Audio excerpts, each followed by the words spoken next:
What's up, Cougars? It's Miller. And Ava. And welcome back to another episode of Cougar News. It's that time of year again, folks. The sniffles, the coughs, the aches, they're making their rounds. We're here with some helpful information to keep you and the community healthy. Right now, we're seeing a mix of illnesses going around, including the common cold, influenza, or the flu, rhinovirus, COVID, and some other respiratory viruses. It can be tough to tell them apart, but there are some key things to watch for. The common cold usually comes on gradually with a runny nose, sore throat, and maybe some mild coughing. You might feel a little tired, but generally you can still go about your day.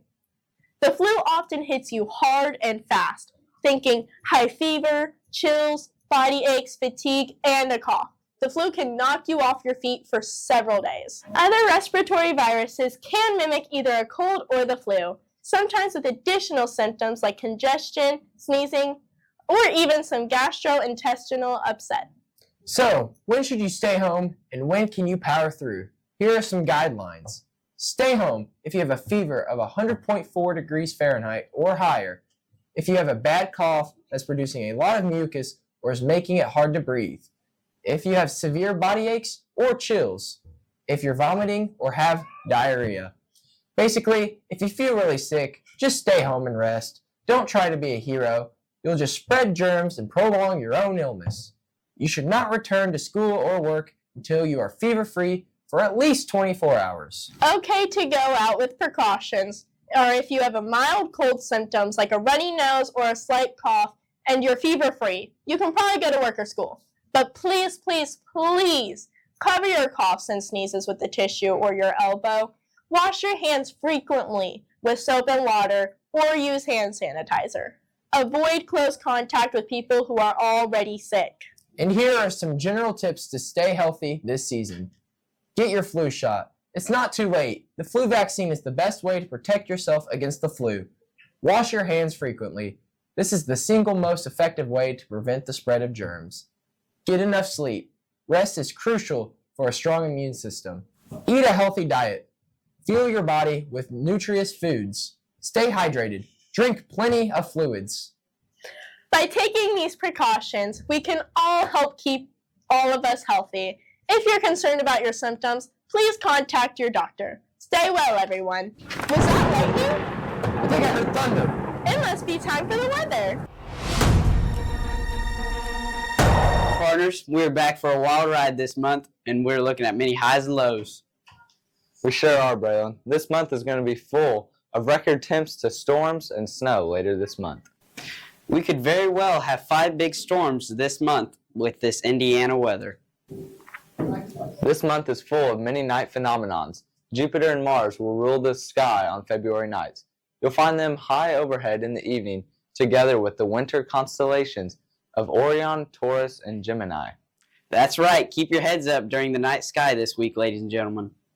Speaking of the night sky, why is the moon so dark? Couldn't tell you. It's just going through a phase.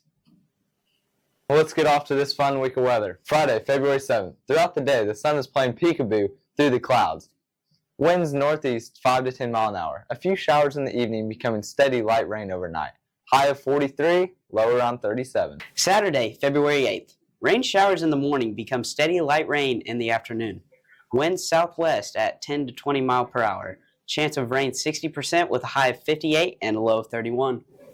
Approaching Sunday. Cooling off with highs and lows of 36 and 24 with winds 10 to 15 miles an hour. Monday, February 10th. Partly to mostly cloudy skies with winds north at 5 to 10 miles per hour. A few snow showers could develop late, 30% chance. High of 36 and a low of 25. Nearly identical weather on Tuesday as Monday. High of 35 and a low of 26 with 5 to 10 mile an hour winds. Wednesday, February 12th. Mainly cloudy, winds north at 5 to 10 miles per hour. High of 36 and a low of 26. Wrapping things up this week, expect mainly cloudy skies with a high around 39 and a low of 28. Hope February ain't a rodeo. Back to Miller and Ava. Thanks, Braylon and Kobe, for this week's weather updates. Attention, students. Calling all aspiring scholars. The junior high and high school academic teams are still accepting new members. If you're interested in showcasing your knowledge and competing against other schools, we encourage you to join. Here's the breakdown for the junior high and high school teams and their coaches. Our math coach, Mrs. Lancaster, English coach, Mrs. Giesler, social studies coach, Mrs. Gainey, science coach, Mrs. Spohr. The high school also has a fine arts team. Mrs. Dedina is their coach. Interested in a specific subject? Contact the coach directly for more information. Practices will be held during ELT, with meetings being Monday for math, Tuesday for English, Wednesday for science, Thursday for social studies, and Friday for fine arts. The high school contest will be held on Tuesday, April 22nd, and the junior high contest will be Saturday, May 3rd. Don't miss out on this exciting opportunity. Contact Mrs. Lancaster or Miss Giesler for further details. Now let's head over to another episode of Gianmarco's Journey.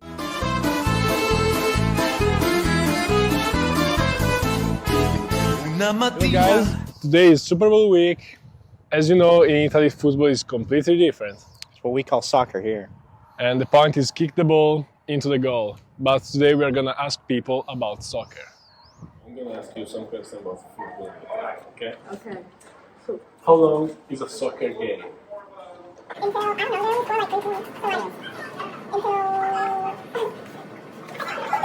I don't know. I gave you the answer. You did? Yeah. I thought you just 90 minutes. 90. That's what I was gonna say. You didn't even give me enough time to answer. Right. I'm going to ask you some questions about football in Italy. Soccer. Are you ready? Okay. Who is the GOAT? Ronaldo or Messi? Ronaldo. Yeah, that's right. How many periods are in a soccer game? 4. 2. Right. Alright, Jason. Can you play a soccer game in the rain? I don't even know how to play soccer. I ain't fast. Look at me. I mean, goalie don't need too much. I guess. You play American football? Yeah. That's not good. Alright. But when you play a soccer game in the rain? Sure.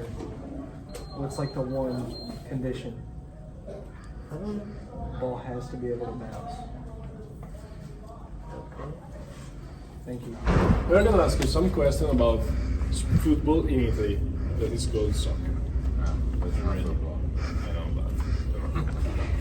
So, how many periods are in a soccer game? 2 halves, right? Right? How many minutes each? This was tough. 30 minutes. Each half? No. How much? 40 minutes. 45 minutes. Yeah, right. Yeah. And now I'm gonna ask you, what's your opinion about the actual Super Bowl in America? What's my opinion of it? Yeah. Who's gonna win? Like, I think Kansas City by a field goal. well, all right. I'm gonna bet on it. Good. Okay. Well, so remember, 90 minutes each game, 2 periods of 45 minutes each, and the GOAT is Ronaldo. Thank you for watching. Come back next week. Hope you enjoyed. Mi sono alzato, oh vela ciao, vela ciao, vela ciao, ciao, ciao, una mattina mi sono alzato e ho trovato l'invasor, un partigiano, portami via. The town of Elnora is preparing to apply for a $90,000 planning grant from the Indiana Office of Community and Rural Affairs through the Small Cities Community Development Block Grant Program. The town is also proposing a $10,000 local match, bringing the total project budget to $100,000. The funds will be used to develop a comprehensive master utility plan, a crucial document that will guide infrastructure improvements in Elnora for the next 10 to 20 years. This plan will enable the town to address current infrastructure challenges and position itself to future grant opportunities. To strengthen their grant application, Elnora officials are seeking input from residents regarding water, wastewater, and stormwater issues. The grant application requires demonstrating the community's needs and the challenges they face. Residents are urged to share their experiences by visiting the Town of Elnora's Facebook page, submitting issues via email to mckinsey@sidec.cc. and by submitting the photos of infrastructure problems are highly encouraged and should be submitted no later than Monday, February 17th. Your input is vital to securing this funding and improving Elnora's infrastructure. Please submit your concerns and photos by the deadline. Now over to Aiden and Abe for a look at the past week's basketball scores. Howdy, Cougars. Welcome back to Cougar Sports. The Super Bowl is Sunday, where Patrick Mahomes and the Kansas City Chiefs will take on Saquon Barkley and the Philadelphia Eagles. Okay, Abe, what do you think the score of the big game will be? I'm thinking it's going to be 32-50. Chiefs going to win. All right, so I hate the Chiefs. So Saquon Barkley, please, if you hear this, 200 yards, say 32-23 Philadelphia Eagles. You heard it here first. Last Thursday, the girls' varsity played against the Bloomfield Cardinals. The girls came away with a dominating win with a score of 51-31. Delaney Zorman led the team in points with 22, and Malia Loniger led the team in steals with 6. Also in that game, Delaney Zorman scored her 1,000th point. She is now third all-time in North Daviess history. That was also the last game of the girls' season. They finished the year with an 11-11 record. Great job, girls. The Cougars traveled to Clay City to play in the Eel Dome on Friday. They came out hot but ended up falling 24-44 to the Eels. The Cougars were led by Colin Loniger with 9 and Cohen Stahl with 7. Kobe Loheider was dishing the rock nicely with 3 assists in this no-look pass. The Cougars took on the Orleans Bulldogs Saturday in the Den. Cougars lost a tough battle 34-50 to the Bulldogs. The Cougars were led by Colin Loniger with 10 points and Cohen Stahl with 7 points and 4 assists. The girls played Wednesday night in their sectional game against the Orleans Bulldogs. The girls came away with a tough loss, losing 38-28. Great season, girls. Make sure you tune in to the big game Sunday where the Chiefs take on the Eagles. See you next week, Cougs.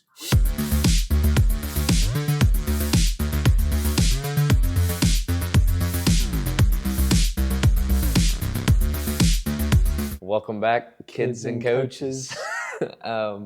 This is the final episode of, what do we call this again? Stardom Sit 'em. Stardom Sit 'em. It's been a minute. It's been a minute. Because fantasy seasons have been over.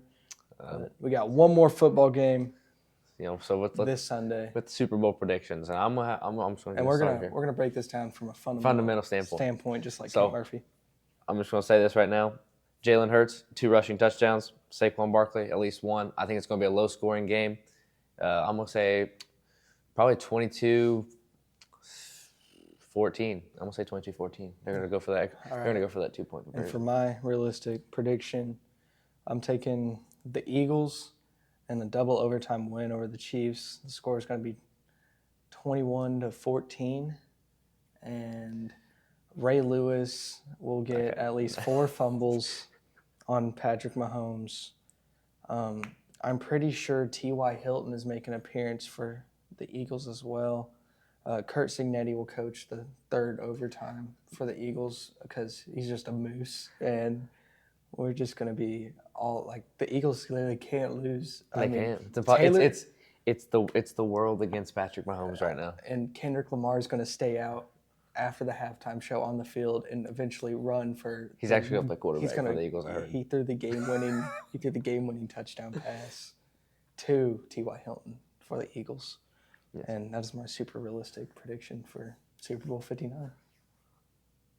Very, very realistic there, Shaw. Thank you for that, man. Yeah, no problem. All right. Well, we'll send it back to you guys. We'll probably, I don't know. Maybe you'll see us again in the news. Who knows? Anyway, stay tuned on Hallway Huddles. And don't forget, stay classy, North Daviess. Stay classy. The Martin County Humane Society is thrilled to announce the reopening of its doors and a renewed commitment to animal welfare in the community. With a range of services and opportunities for involvement, the Humane Society is eager to connect with animals in need and the people who care about them. Here are some important updates and information. Surrendering an animal. If you need to rehome a pet, please email info@martincountyhumane.org to arrange a surrender time. Please do not leave animals unattended at the shelter. Adoption. View adoptable animals on Facebook, Pet Finder, and the soon-to-be-launched website to adopt. Email info@martincountyhumane.org for an application and to schedule a meet and greet. Adoption fees include essential veterinary care. Cats, $45. Dogs, $100. And puppies, $150. Hours of operation. Sunday from 9 a.m. to 10 a.m. Monday through Wednesday from 8 a.m. to 9 a.m. Friday, 3:30 p.m. to 5 p.m. Note, pre-approved applications are required for adoption. Same-day adoptions are not available without an approved application. Fostering. Become a foster parent and provide a temporary home for an animal in need. The Humane Society provides all necessary supplies. Email info@martincountyhumane.org for a foster application. Volunteering. Volunteers are needed to help with animal care, dog walking, fundraising, and other tasks. Email info@martincountyhumane.org to express your interest. Spay or neuter clinic. Information about a spay or neuter clinic will be announced soon. The Martin County Humane Society is dedicated to providing compassionate care to animals and finding them loving homes forever. With community support through adoptions, fostering, and volunteering, they can continue to make a positive impact for the lives of animals in Martin County. Now let's shift gears and take a look at some important announcements for the week ahead.